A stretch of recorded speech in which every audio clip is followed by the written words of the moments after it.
Murió como leyenda, pero dejó a una hija fuera de la historia. El 5 de diciembre de 1953, México entero se detuvo. En un hospital de Los Ángeles, Jorge Negrete, el charro cantor, el símbolo máximo de orgullo nacional, exhalaba su último aliento a los 42 años. Afuera, los fanáticos rezaban. Adentro, los médicos firmaban el certificado de defunción. Y en pocas horas, el país comenzaría uno de los funerales más grandes de su historia cultural. Pero entre las coronas de flores, los discursos solemnes y las lágrimas transmitidas por la radio, hubo una ausencia que nadie mencionó. Una silla vacía. La de una joven de 18 años que no fue invitada. No fue nombrada y no apareció en ninguna fotografía oficial. Se llamaba Gloria Virginia Ramos Luna y era hija de Jorge Negrete. Mientras el ídolo era despedido como ejemplo de moral, masculinidad y patriotismo, esa muchacha guardaba en el bolsillo una fotografía en blanco y negro firmada años atrás. Para mi pequeña estrella, con todo mi amor.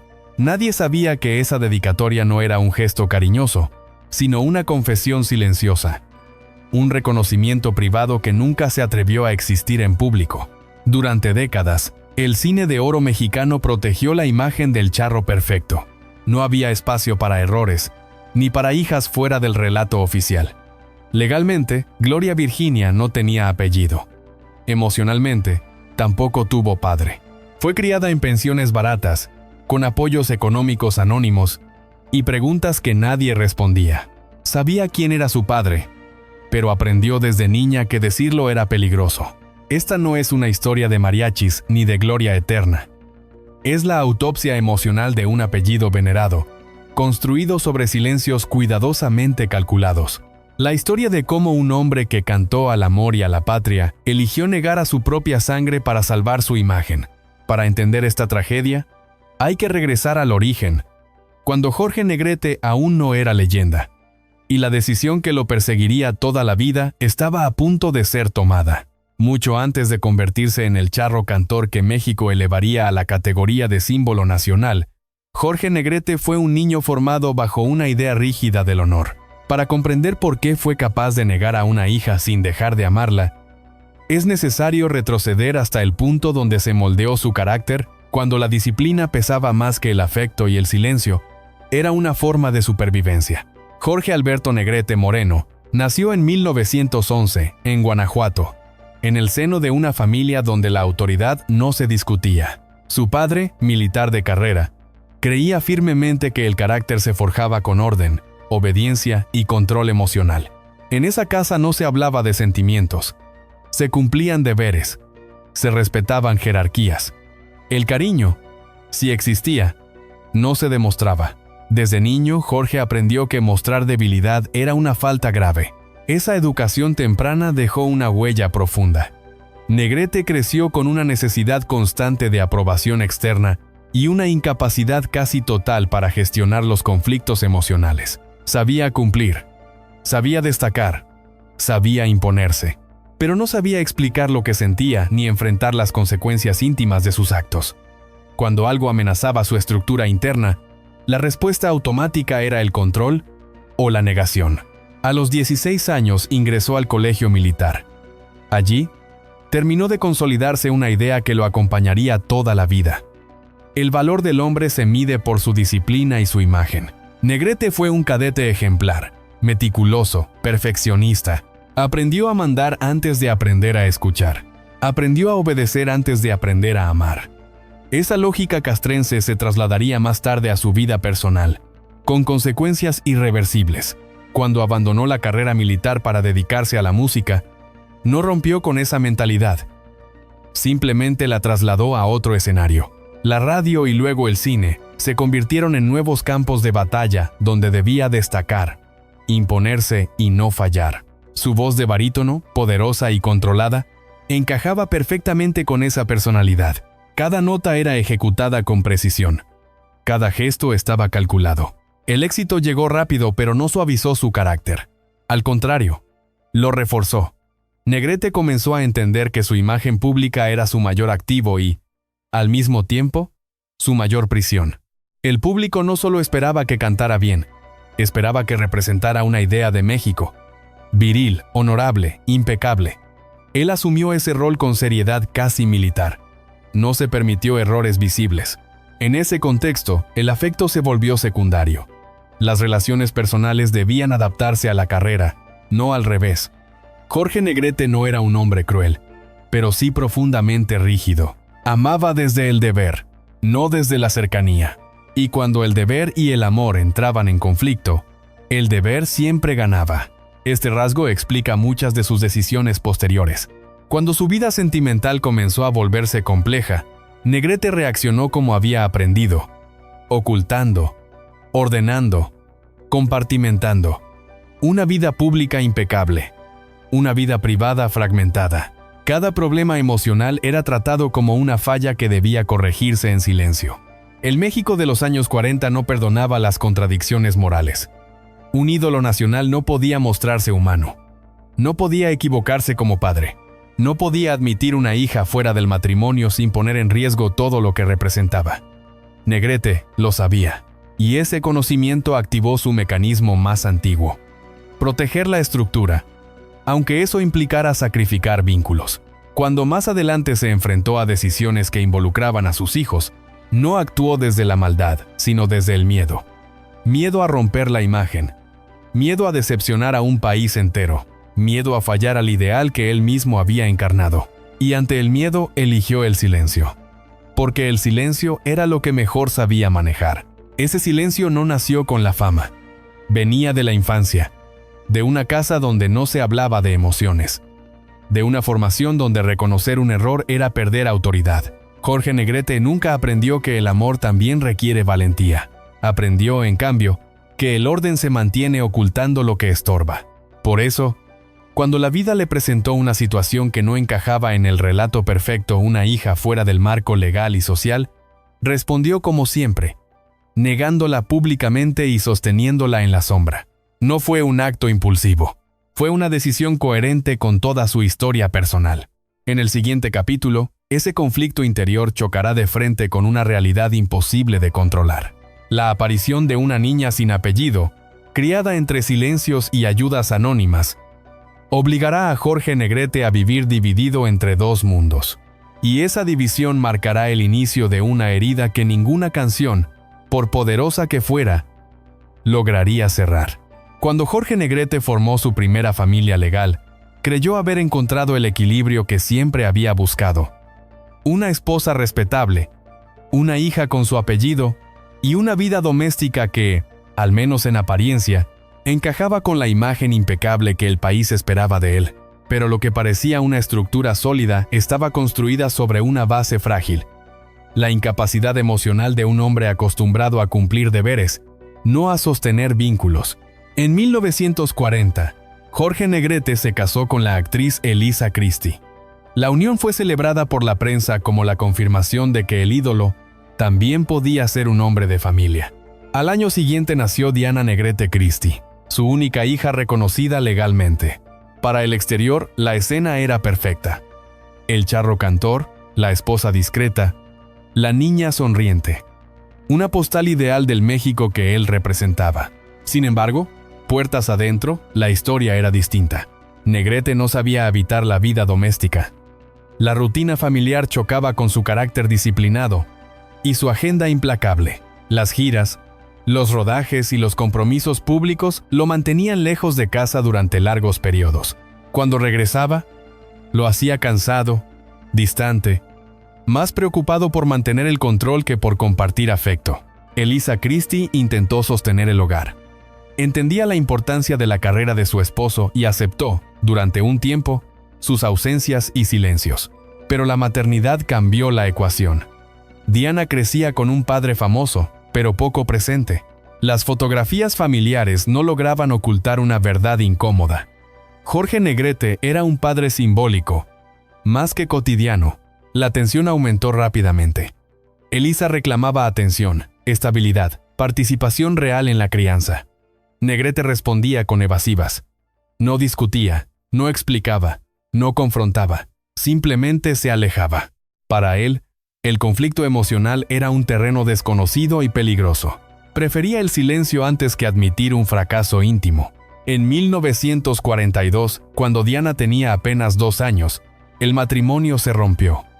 La separación fue discreta, sin escándalos públicos, cuidando la imagen del ídolo. Legalmente, todo se resolvió de forma ordenada.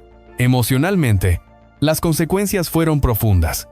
Diana crecería sin la presencia constante de su padre, marcada por una ausencia que nunca terminaría de comprender. Años más tarde, ya adulta, Diana recordaría a Jorge Negrete como un hombre correcto, pero distante. Un padre que cumplía con lo material cuando podía, pero que nunca logró establecer un vínculo afectivo sólido. La relación entre ambos estuvo siempre mediada por la figura pública del cantante. No hablaban como padre e hija, sino como ídolo y heredera. Esa distancia se reflejó incluso en los gestos de afecto. Negrete no era dado a las caricias ni a las palabras tiernas. Su forma de amar era formal, estructurada, casi administrativa. Diana recibió educación, apellido y reconocimiento, pero no la cercanía emocional que un niño necesita para sentirse seguro. El amor, en ese hogar, era correcto, pero frío. Paradójicamente, esa hija reconocida también cargaría con un peso enorme. Desde pequeña supo que su apellido no era solo un nombre, sino una responsabilidad. Era la hija de Jorge Negrete, y debía comportarse como tal. No había margen para el error, la rebeldía o la vulnerabilidad. La perfección que se exigía al padre se trasladó, sin quererlo, a la hija. Con el paso de los años, Diana comenzó a entender que su lugar en la vida de su padre era complejo. Era reconocida, sí, pero también utilizada como parte del relato oficial. Representaba la prueba de que Jorge Negrete era un hombre de familia, un padre legítimo, un símbolo sin manchas. Su existencia servía para cerrar cualquier duda pública sobre la moral del ídolo. Esa carga silenciosa la acompañaría siempre. Diana creció tratando de merecer un amor que nunca se expresó del todo. Admiraba a su padre, pero también resentía su ausencia. Lo defendía en público, pero lo extrañaba en privado. Era la hija que tenía todo, excepto lo esencial. La relación no mejoró con el tiempo. Negrete seguía atrapado en su mundo de exigencias y control. Cuando aparecían problemas personales, respondía con el mismo patrón de siempre: distancia y silencio. Nunca habló abiertamente con Diana sobre sus errores, sus miedos o sus contradicciones. Para él, admitir debilidad era perder autoridad. Ese patrón se repetiría de manera aún más cruel con la otra hija, la que no llevaba su apellido. Pero incluso antes de llegar a ese punto, la historia de Diana ya mostraba una verdad incómoda. El reconocimiento legal no garantiza amor ni presencia. Ser hija legítima no la protegió del abandono emocional. En los últimos años de vida de Jorge Negrete, enfermo y consciente de que el tiempo se agotaba, intentó reparar parte de ese daño. Grabó una cinta para Diana, una especie de confesión tardía donde admitía no haber sabido ser padre. Ese gesto, aunque sincero, llegó demasiado tarde. La herida ya estaba hecha. Diana recibió esa grabación cuando ya era adulta. Escuchar la voz de su padre pidiendo perdón fue tan doloroso como revelador. Confirmaba lo que siempre había sentido, que no había sido falta de amor, sino incapacidad emocional. Negrete no supo cómo estar, cómo quedarse, cómo amar sin esconderse detrás del deber. Esa revelación marcaría a Diana de por vida. La convertiría en la guardiana del apellido, pero también en la depositaria de una culpa que no le correspondía. Porque mientras ella cargaba con la herencia visible, otra niña crecía en la sombra, sin apellido, sin protección y sin siquiera el consuelo de un reconocimiento público. En la siguiente parte, esa otra historia saldrá a la luz. La relación prohibida, el nacimiento de una hija secreta y la decisión más dura de Jorge Negrete: dividir su paternidad en dos mundos opuestos, uno visible y legal, otro oculto y condenado al silencio. Ahí comenzará la verdadera fractura de su legado. Cuando el matrimonio con Elisa Christie se derrumbó, Jorge Negrete no quedó solo. En su vida ya estaba presente una mujer que representaba todo lo que su familia correcta no había sido: intensidad, cercanía emocional y una complicidad nacida lejos del deber. Su nombre era Gloria Marín, actriz reconocida, carismática y profundamente enamorada de un hombre que jamás aprendió a amar sin miedo. La relación entre Jorge Negrete y Gloria Marín comenzó en los sets de filmación, entre cámaras, canciones y largas jornadas de trabajo. A diferencia de su esposa legal, Gloria entendía el ritmo caótico del cine, la presión de la fama y las exigencias de un ídolo nacional. Con ella, Negrete no tenía que fingir normalidad doméstica. Podía ser artista antes que padre, hombre antes que símbolo. El romance fue inmediato y público. Durante los años 40, la prensa del espectáculo lo siguió de cerca. Eran la pareja que todos comentaban, aunque nunca formalizaron su relación con un matrimonio. Esa ausencia de legalidad no era casual. Negrete quería a Gloria, pero no estaba dispuesto a poner en riesgo su imagen de hombre respetable. El amor, una vez más, quedaba subordinado a la estrategia. Vivieron juntos durante años. Compartieron proyectos, viajes, rutinas y silencios. Gloria Marín se convirtió en su refugio emocional, en el espacio donde podía bajar la guardia sin ser juzgado por un país entero. Pero incluso en ese refugio, la sombra del control nunca desapareció. Negrete necesitaba que todo estuviera bajo su dominio. La relación, el tiempo, el relato público. Durante una década intentaron formar una familia. Buscaron hijos, consultaron médicos, enfrentaron frustraciones. Los diagnósticos fueron duros. Gloria tenía problemas de fertilidad. Aquella noticia golpeó profundamente a Negrete. El hombre que representaba la virilidad mexicana, el charro invencible, no podía formar un hogar completo con la mujer que amaba. Esa herida tocó una fibra sensible de su identidad. La imposibilidad de tener hijos con Gloria Marín se transformó en una obsesión silenciosa.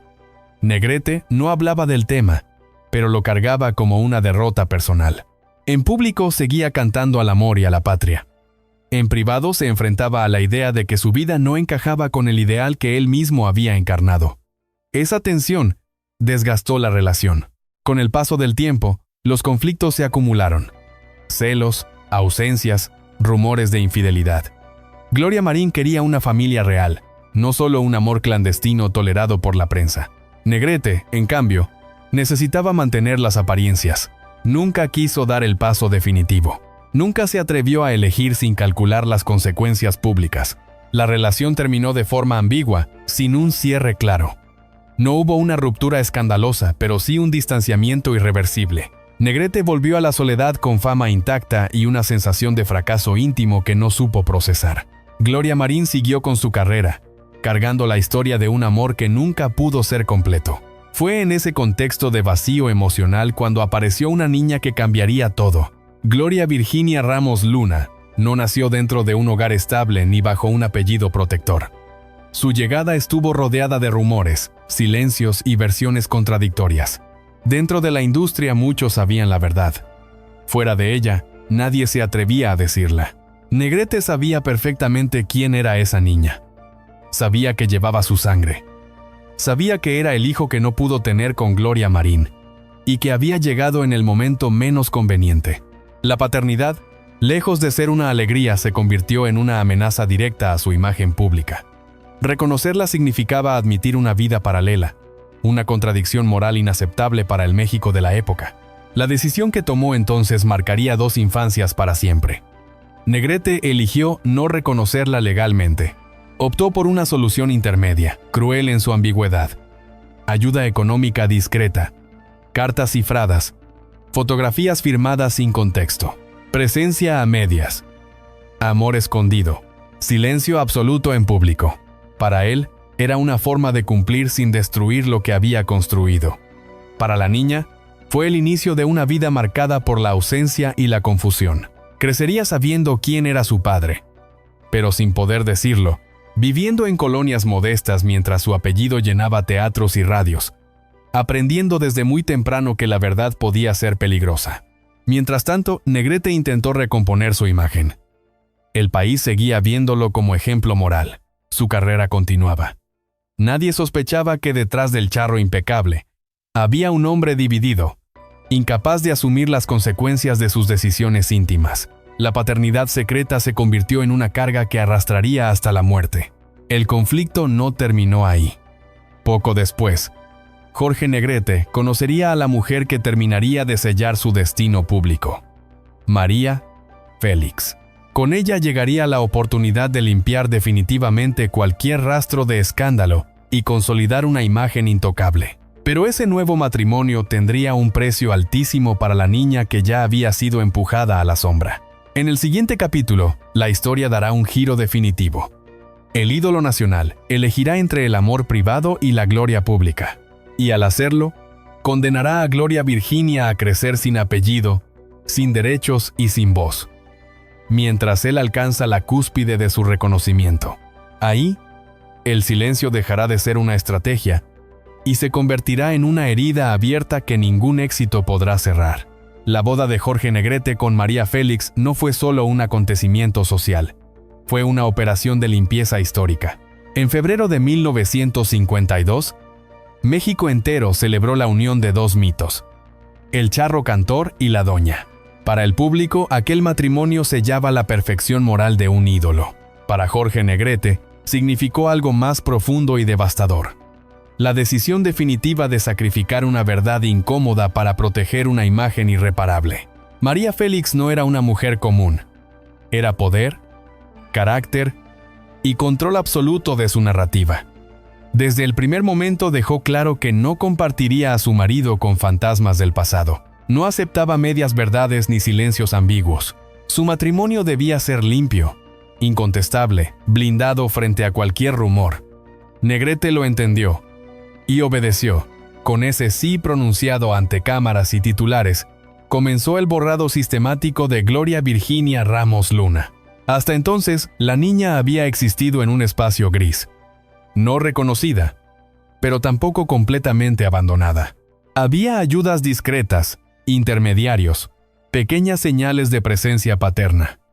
Todo eso se cortó de raíz. No hubo una conversación. No hubo despedida. No hubo explicación. Simplemente el flujo se detuvo. El dinero dejó de llegar. Las cartas cesaron. El nombre de Jorge Negrete se convirtió en un tema prohibido. Para una niña de apenas 5 años, aquello no fue una decisión estratégica.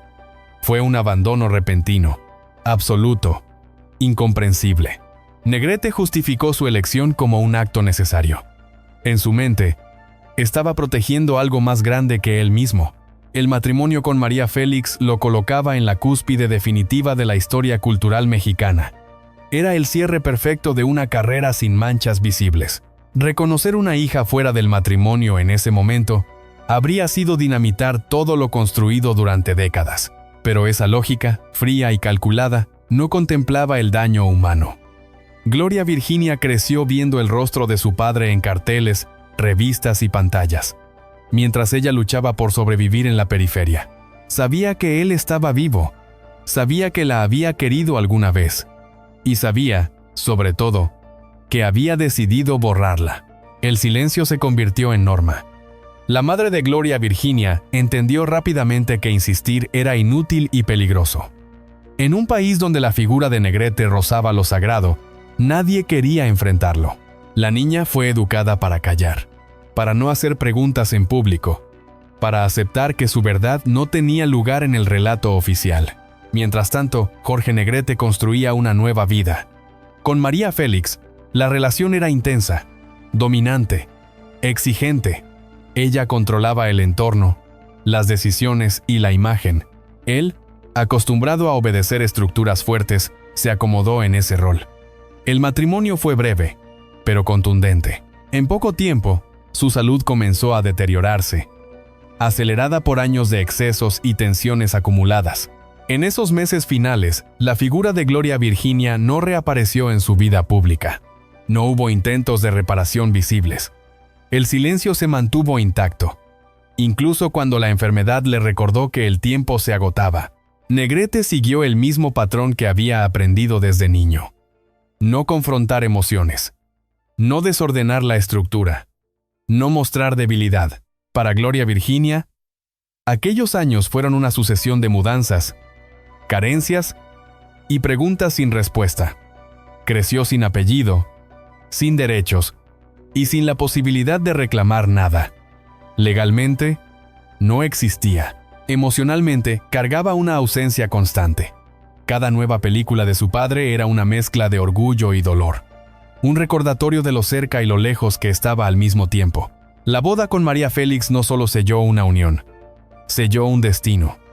Fue el momento en que la paternidad secreta dejó de ser una zona ambigua y se convirtió en una negación definitiva. El ídolo eligió la historia oficial.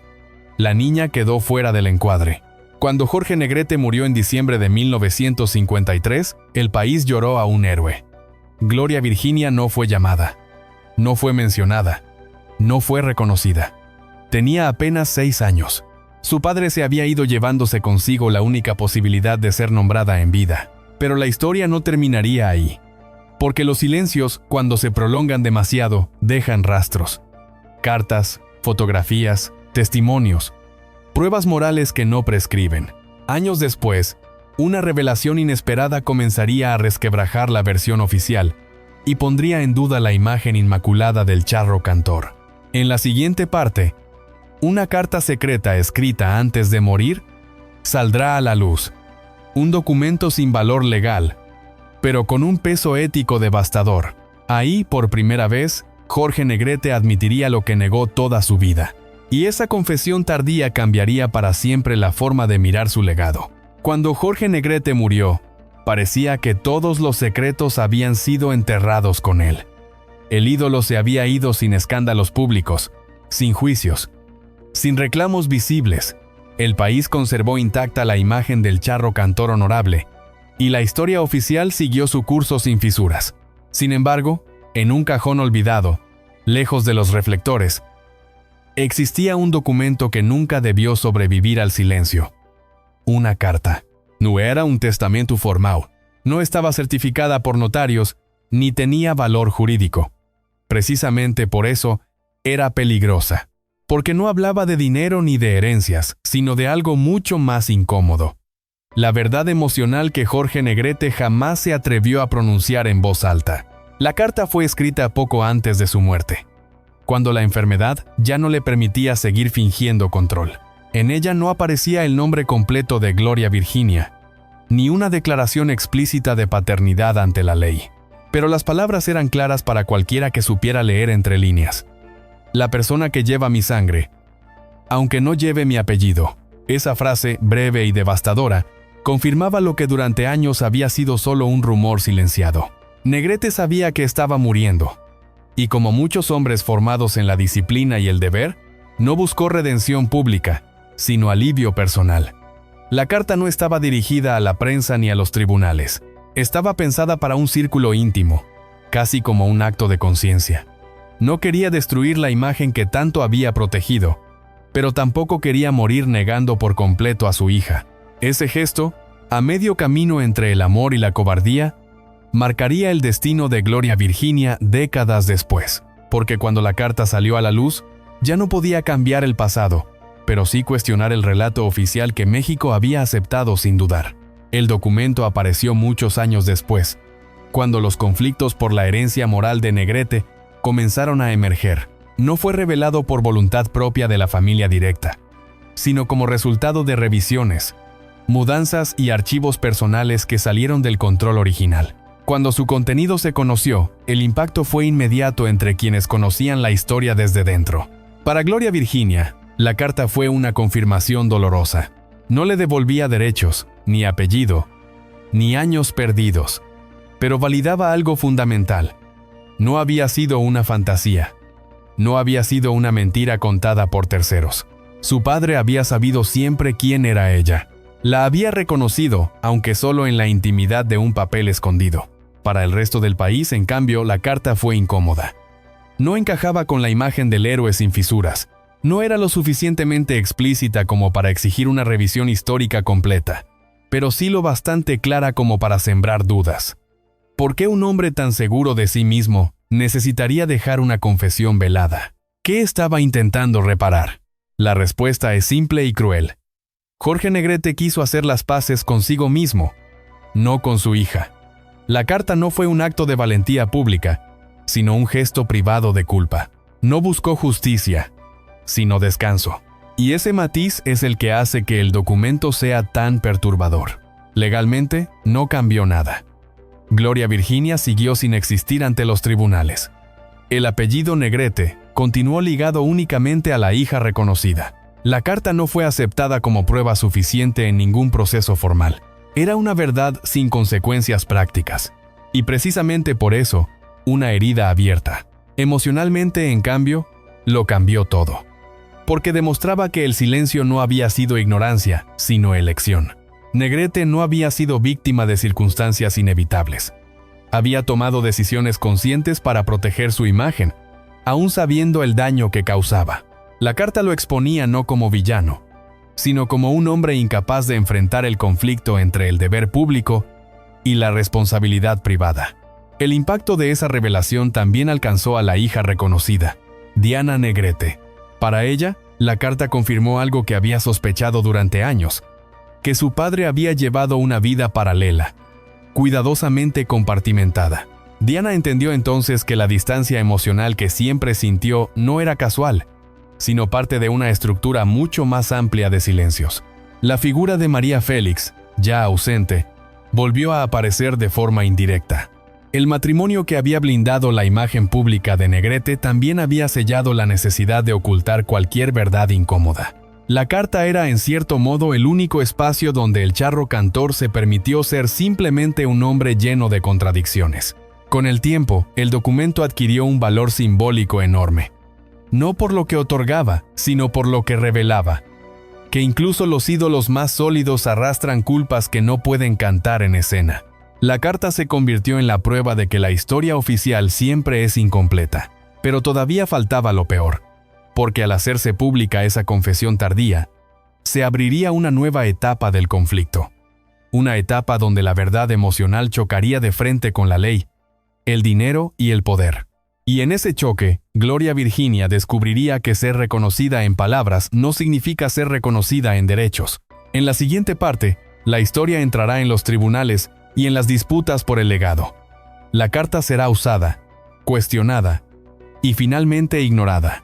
Y quedará claro que, en el mundo de los ídolos, la verdad puede existir sin que nadie esté dispuesto a pagar el precio de aceptarla. Cuando la carta salió a la luz, muchos pensaron que el silencio finalmente se rompería, que aquella confesión tardía de Jorge Negrete bastaría para corregir décadas de negación.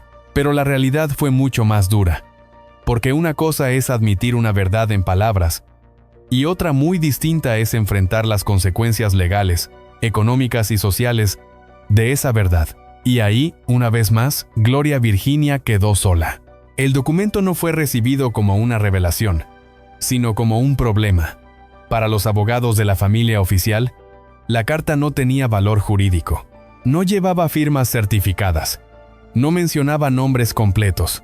No cumplía con los requisitos legales para modificar un testamento ya cerrado. En términos estrictos de la ley, no cambiaba nada. Gloria Virginia seguía siendo oficialmente una desconocida. Aún así, el texto despertó tensiones inmediatas. Por primera vez, la historia privada de Jorge Negrete amenazaba con entrar en el terreno público de los tribunales. Y eso no solo implicaba dinero, implicaba prestigio, memoria y control del relato histórico. La familia reconocida entendió rápidamente que aceptar esa verdad podía abrir una grieta imposible de cerrar. Se iniciaron conversaciones privadas, advertencias veladas y silencios estratégicos. No hubo un rechazo frontal, pero tampoco un acercamiento sincero. Gloria Virginia fue invitada a esperar, a ser paciente, a no hacer ruido. Se le sugirió que entendiera el contexto, que pensara en el daño que podría causar remover el pasado. Una vez más, se le pidió que callara. Cuando ella decidió consultar abogados por su cuenta, el panorama fue desalentador. Los procesos serían largos, costosos y con pocas probabilidades de éxito. La ley exigía pruebas que ya no existían. Registros oficiales, reconocimientos explícitos, documentos firmados en vida. La carta, por más contundente que fuera emocionalmente, no bastaba. La justicia no funciona con culpas, sino con papeles. La batalla no era solo legal, era profundamente desigual. Gloria Virginia no tenía recursos, ni respaldo institucional, ni poder mediático. Enfrente estaba un apellido protegido por décadas de prestigio, relaciones y una narrativa cuidadosamente construida. Cada paso que daba parecía confirmarle lo mismo. El sistema no estaba diseñado para reparar silencios antiguos. Mientras tanto, el legado de Jorge Negrete seguía generando valor. Sus películas se retransmitían, sus canciones se vendían, su imagen era utilizada en homenajes y eventos culturales. Pero nada de eso llegaba a ella. La hija negada veía cómo la obra de su padre seguía viva, mientras su propia historia era considerada un inconveniente. La frustración fue acumulándose, no solo por el dinero que nunca llegó, sino por la negativa constante a reconocerla como parte legítima de la historia. Gloria Virginia no buscaba destruir la imagen de su padre, buscaba existir dentro de ella. Pero incluso ese gesto mínimo parecía demasiado para un sistema que prefería la comodidad del mito. En el entorno familiar, las posiciones se endurecieron. Diana Negrete, la hija reconocida, quedó atrapada en un conflicto que nunca pidió. Por un lado, comprendía el dolor de Gloria Virginia. Por otro, sentía el peso de proteger un apellido que había definido su vida entera. Su papel no fue el de una antagonista, sino el de alguien paralizado entre dos verdades incompatibles. Los intentos de conciliación fracasaron. Cada reunión terminaba en evasivas, en promesas vagas, en silencios incómodos. Nadie quería ser el primero en ceder, porque ceder significaba admitir que la historia oficial había sido incompleta. Y eso era un riesgo que pocos estaban dispuestos a asumir. Con el paso del tiempo, la carta dejó de ser una esperanza y se convirtió en un símbolo amargo. Era la prueba de que Jorge Negrete había querido decir algo, pero no lo suficiente. Había reconocido en privado lo que no se atrevió a sostener en público, y esa diferencia marcó el destino de su hija secreta. Los tribunales cerraron puertas. Los abogados recomendaron abandonar. Los años pasaron. Gloria Virginia envejeció con la sensación de haber llegado siempre tarde a una verdad que nunca quiso ocultar. La justicia, entendió, no siempre está del lado de la verdad, sino del orden establecido. Pero la historia aún no había terminado, porque aunque la ley se negó a escucharla, la memoria comenzó a hacerlo. Periodistas, investigadores y nuevas generaciones empezaron a cuestionar el relato perfecto. La figura del charro cantor seguía siendo admirada, pero ya no intocable. Las grietas comenzaban a notarse. En la siguiente parte, la disputa dejará de centrarse en tribunales y documentos y se trasladará al terreno más impredecible de todos: la opinión pública y la memoria histórica. Allí donde la ley no manda, la verdad empieza a encontrar otro tipo de justicia. Y será entonces cuando la historia de Gloria Virginia adquiera un nuevo significado, más allá de apellidos y testamentos. Durante años, la historia de Jorge Negrete permaneció protegida por un acuerdo tácito: no remover el pasado. La ley ya había hablado. Los tribunales habían cerrado filas, y la familia oficial había logrado mantener intacta la imagen del charro cantor. Pero lo que la justicia no quiso enfrentar comenzó a emerger lentamente en otro territorio, mucho más impredecible y difícil de controlar: la memoria pública. No ocurrió de golpe. Fue un proceso gradual, casi imperceptible. Un comentario en una entrevista antigua, una mención lateral en un libro de cine, un periodista que se atrevió a preguntar lo que antes parecía intocable. Poco a poco, la figura de Negrete dejó de ser solo un símbolo y empezó a ser observada como un hombre complejo, lleno de contradicciones. Las nuevas generaciones, menos comprometidas con los pactos de silencio del pasado, comenzaron a revisar los archivos con otra mirada. Ya no bastaba con la voz impecable ni con el traje de charro. Querían entender al ser humano detrás del mito. Y en esa búsqueda, el nombre de Gloria Virginia Ramos Luna empezó a aparecer con más frecuencia. Al principio, su historia fue tratada como una nota marginal, casi anecdótica. Una supuesta hija. Un rumor no confirmado. Pero la insistencia cambió el tono. Los mismos datos aparecían una y otra vez. La carta, los testimonios, las ayudas económicas discretas, las fotografías. Demasiadas coincidencias para seguir llamándolo invención. Para Gloria Virginia, ese despertar de la memoria colectiva fue ambiguo. Por un lado, significaba que su verdad ya no estaba completamente sola. Por otro, llegaba tarde, muy tarde. No traía reparación material ni reconocimiento legal, traía preguntas, entrevistas, curiosidad pública. De pronto, su vida privada se convertía en objeto de interés, sin que eso resolviera el abandono que había marcado su infancia. Ella accedió a hablar en contadas ocasiones. No lo hizo para vengarse, ni para destruir la imagen de su padre. Lo hizo para dejar constancia, para que la historia no se contara únicamente desde el lado cómodo. Su tono nunca fue acusatorio. Fue el de alguien que aprendió a sobrevivir en silencio y que, al fin, podía nombrar lo que había vivido. Esas entrevistas incomodaron. No tanto por lo que decían, sino por lo que obligaban a reconsiderar. Porque si la historia de Jorge Negrete tenía un capítulo oculto, ¿cuántos otros ídolos del cine de oro también lo tenían? El mito empezaba a mostrar grietas, y eso generaba resistencia. Algunos sectores reaccionaron con rechazo. Defendieron la idea de que los grandes hombres no deben juzgarse con los valores actuales. Otros insistieron en separar la obra del artista. Pero esa defensa ignoraba un punto clave. Nadie estaba cuestionando el talento de Negrete, sino el costo humano de proteger su imagen a toda costa. La discusión se trasladó a espacios culturales, académicos y mediáticos.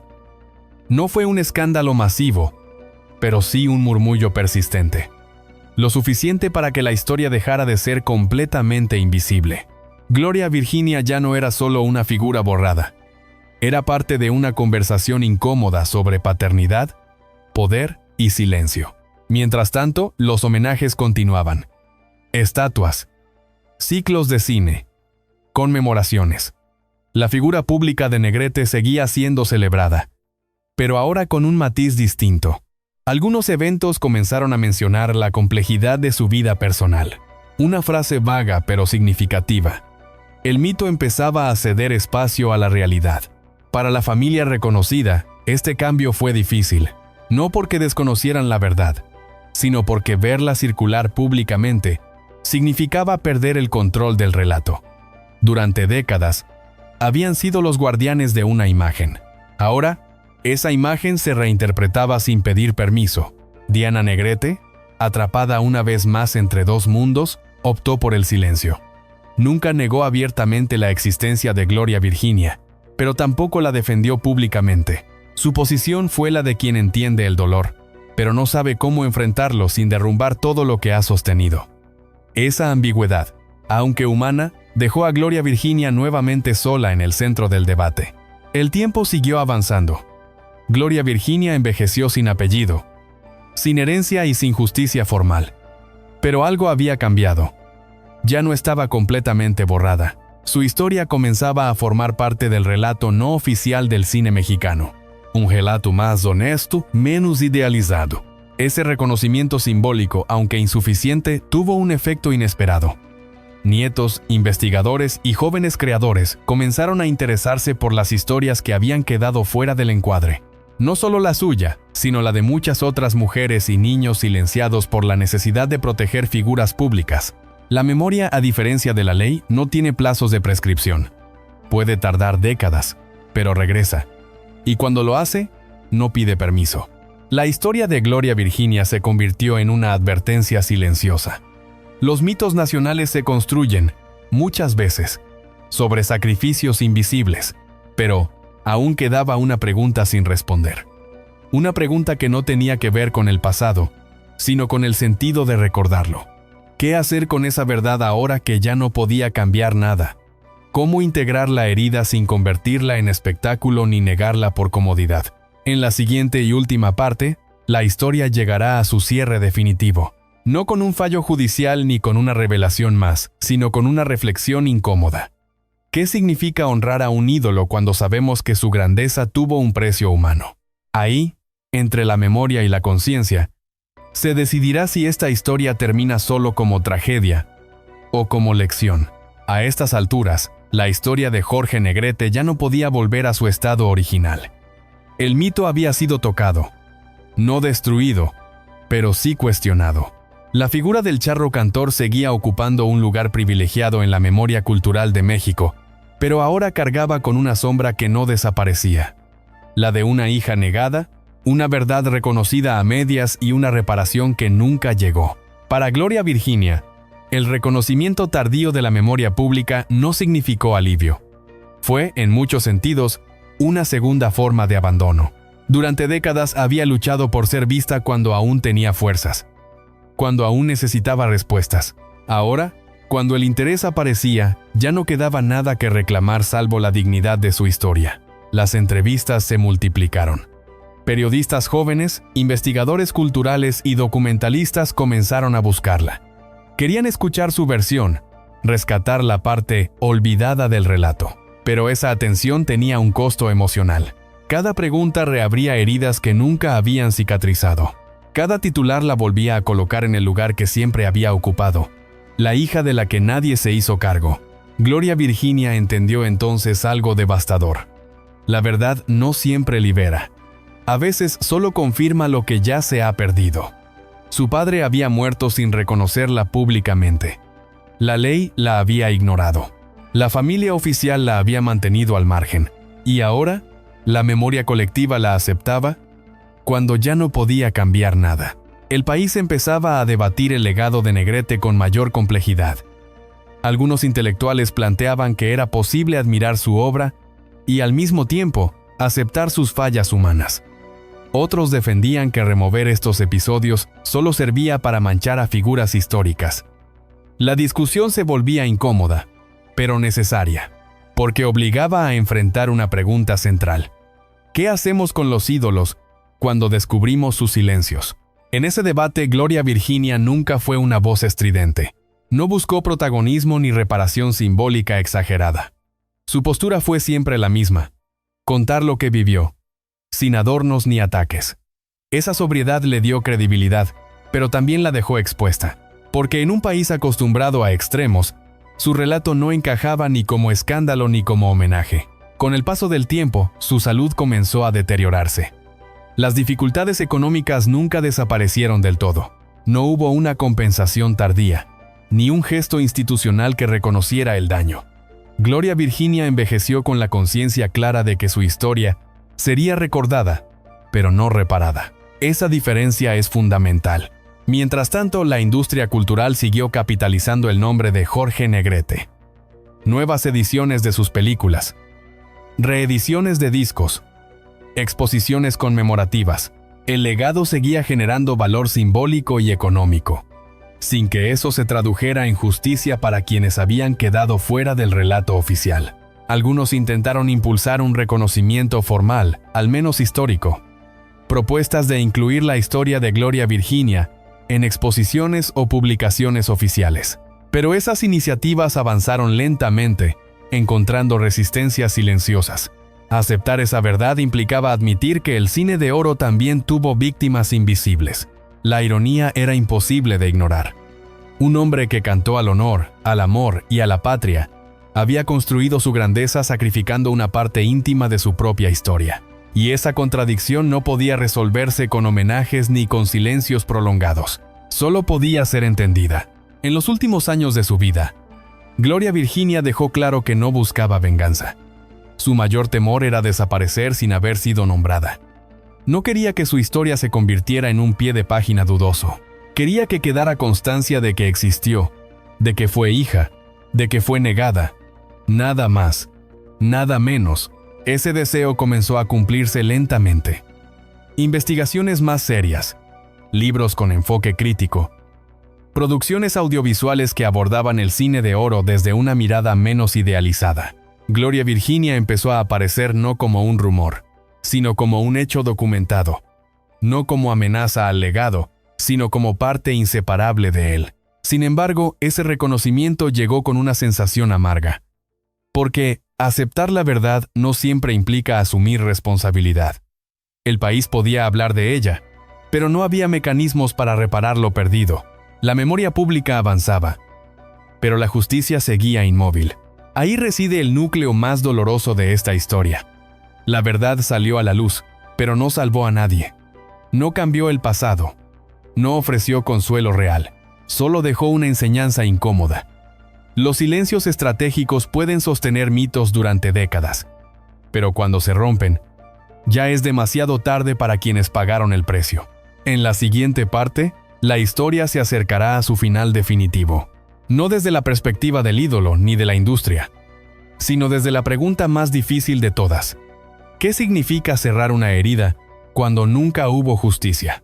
Y sobre todo, ¿cómo se recuerda a un hombre sabiendo que su grandeza se construyó sobre una ausencia irreparable? Llegados a este punto, el nombre de Jorge Negrete ya no puede leerse de una sola manera. El charro cantor sigue siendo una de las voces más imponentes del cine y la música mexicana, pero su legado ha dejado de ser un bloque homogéneo. Se ha fragmentado. Y en esa fragmentación aparece una pregunta incómoda que durante décadas nadie quiso formular. ¿Qué significa realmente heredar cuando la verdad nunca fue asumida del todo? Para la familia reconocida, el legado siempre fue claro. Obras, homenajes, un lugar asegurado en la historia cultural del país. El apellido Negrete funcionó como un escudo, pero también como una carga. Protegerlo implicó defender una versión específica del pasado, incluso cuando esa versión ya no podía sostenerse sin fisuras. Aceptar la historia completa significaba aceptar que el ídolo había fallado en el terreno más íntimo. Para Gloria Virginia, en cambio, la palabra legado nunca estuvo asociada a bienes ni a prestigio. Su herencia fue otra: el silencio, la espera y una verdad a medias. Cuando la memoria pública comenzó a reconocer su existencia, ella ya había aprendido a no esperar nada. Sabía que no habría reparación material ni justicia tardía. Lo único que quedaba era el relato. Ese contraste revela la dimensión real del conflicto. No se trata solo de una hija no reconocida, sino de dos formas opuestas de entender la herencia. Una basada en la continuidad del mito, otra en la necesidad de ser nombrada para existir. Ambas conviven bajo el mismo apellido, pero nunca se encontraron en igualdad de condiciones. Con el paso de los años, instituciones culturales intentaron resolver esta tensión con fórmulas cómodas. Se habló de la complejidad del personaje, de las contradicciones de su tiempo. Se organizaron mesas de debate, ciclos de cine, publicaciones académicas. Todo correcto, todo respetuoso. Pero en el fondo ninguna de esas iniciativas respondió a la pregunta central. ¿Quién paga el precio cuando el legado se construye sobre una exclusión? La industria cultural prefirió separar la obra del hombre. Una estrategia eficaz, pero incompleta. Porque en este caso, la obra no es neutral. Fue precisamente el peso de esa obra, de esa imagen pública intachable, lo que hizo imposible el reconocimiento de una hija. El éxito no fue solo un contexto, fue el motivo principal del silencio. Algunos defensores del mito argumentaron que remover estos episodios no cambia nada, que juzgar el pasado con ojos del presente es injusto, pero esa postura ignora algo esencial. No se trata de juzgar, sino de comprender. Comprender que los ídolos también toman decisiones, y que esas decisiones tienen consecuencias que atraviesan generaciones. Gloria Virginia nunca pidió que se retiraran homenajes ni que se manchara el nombre de su padre. Lo que buscó hasta el final fue que su historia se integrara al relato. No como escándalo, sino como parte de la verdad. Su lucha no fue contra el legado artístico, sino contra la exclusión humana. Esa diferencia es clave, porque demuestra que el conflicto no era inevitable. Pudo haberse manejado de otra manera. Un reconocimiento público en vida, una decisión valiente, habría cambiado todo. Pero Jorge Negrete eligió proteger la estructura que lo sostenía, aún sabiendo que eso significaba sacrificar una relación irrecuperable. Hoy, al revisar su legado, esa elección pesa. No anula su talento, pero lo contextualiza. Obliga a mirar la historia del cine de oro con mayor honestidad, a entender que detrás de la perfección escénica, hubo vidas reales afectadas por decisiones estratégicas. El legado, entonces, queda dividido. Por un lado, la obra que sigue emocionando. Por otro, la historia humana que incomoda. Negar cualquiera de las dos es repetir el mismo error que dio origen a esta tragedia. Elegir lo que conviene y ocultar lo que duele. En los últimos años, algunos proyectos culturales han comenzado a integrar esta mirada más amplia. Documentales, libros y análisis críticos que ya no separan al artista de su contexto personal. Gloria Virginia aparece en ellos no como amenaza, sino como pieza necesaria para entender la figura completa de Jorge Negrete. Pero ese proceso sigue siendo frágil. Todavía hay resistencias. Todavía hay quienes prefieren el mito intacto, porque aceptar la historia completa implica aceptar que la grandeza artística no exime de responsabilidad moral. Y aquí surge la pregunta que prepara el terreno para el desenlace final. Si el legado ya no puede ser puro, ¿qué hacemos con él? ¿Lo conservamos fragmentado o lo reconstruimos con todas sus verdades, incluso las más incómodas? En la siguiente parte, esa pregunta será llevada al plano más íntimo y definitivo. No hablaremos de homenajes ni de debates públicos, sino del cierre de una vida marcada por la espera. El final de Gloria Virginia no llegará como escándalo, sino como silencio. Y en ese silencio, quedará claro cuál fue el verdadero costo de haber protegido una imagen por encima de la sangre. Al final, la historia de Jorge Negrete no se entiende solo a través de contratos, cartas o tribunales. Se entiende observando a sus hijas. Dos mujeres unidas por la misma sangre, separadas por decisiones que nunca tomaron, y marcadas de por vida por un padre que no supo o no quiso amar de la misma manera. Por un lado estaba Diana Negrete, la hija reconocida, la heredera legal, la portadora oficial del apellido. Creció rodeada de comodidades relativas, educación formal y una identidad clara ante el mundo. Pero esa claridad tenía un precio. Desde muy joven entendió que no era solo una hija, sino un símbolo. Su vida quedó ligada a la obligación de proteger la imagen de su padre, incluso después de su muerte. Diana nunca fue una mujer libre del todo. El apellido Negrete funcionó como una jaula dorada. Cada paso que daba estaba observado, cada palabra medida. No podía permitirse errores ni contradicciones públicas. Defender el legado se convirtió en su misión tácita, aun cuando ese legado estuviera construido sobre silencios dolorosos. Para ella, cuestionar la figura de su padre equivalía a desmoronar su propia identidad. Por el otro lado estaba Gloria Virginia Ramos Luna, la hija no reconocida, la que creció sin apellido, sin protección y sin un lugar claro en el mundo.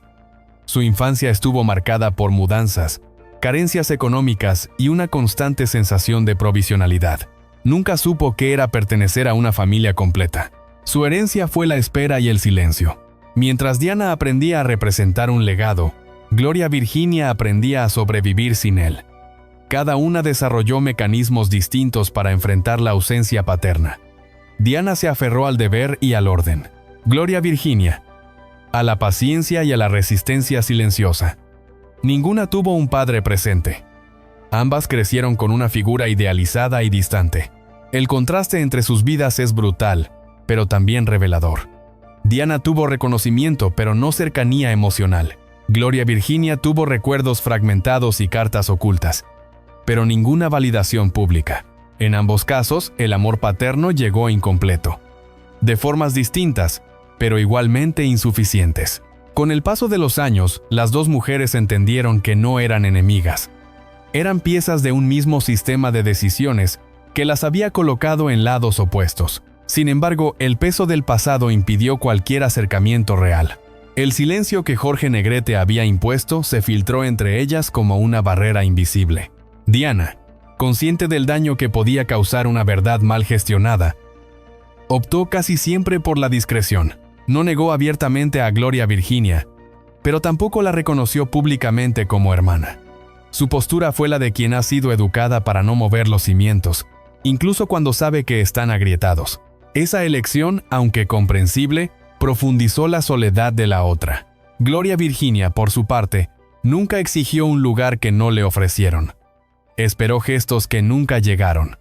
Comprendió que su historia era incómoda para todos, para la familia oficial, para la industria cultural y para un país que prefería héroes sin contradicciones. Su dignidad consistió en no convertir el dolor en espectáculo. Ambas hijas cargaron con culpas que no les correspondían. Diana, la culpa de haber sido reconocida. Gloria Virginia, la culpa de existir fuera del marco aceptable. El padre, ausente en vida y omnipresente en la memoria, dejó una herencia emocional imposible de repartir de manera justa. A medida que envejecieron, la distancia entre ellas se volvió definitiva. No por odio, sino por cansancio. Demasiados años de silencios heredados, de gestos no hechos, de palabras que ya no tenían destinatario. La posibilidad de un encuentro reparador se fue desvaneciendo con el tiempo. La historia rara vez ofrece reconciliaciones perfectas. En este caso, no las hubo. No hubo una fotografía juntas. No hubo un reconocimiento público entre hermanas. Solo dos trayectorias paralelas, marcadas por la misma ausencia, pero vividas de manera opuesta. Ese es quizás el aspecto más trágico del legado de Jorge Negrete. No haber dejado una familia enfrentada, sino una familia fragmentada. No provocó una guerra abierta, sino una distancia irreparable. El silencio, una vez más, fue más eficaz que cualquier conflicto. Hoy, al mirar estas dos vidas, resulta evidente que ninguna salió verdaderamente beneficiada. La hija reconocida vivió bajo el peso de una imagen que no eligió.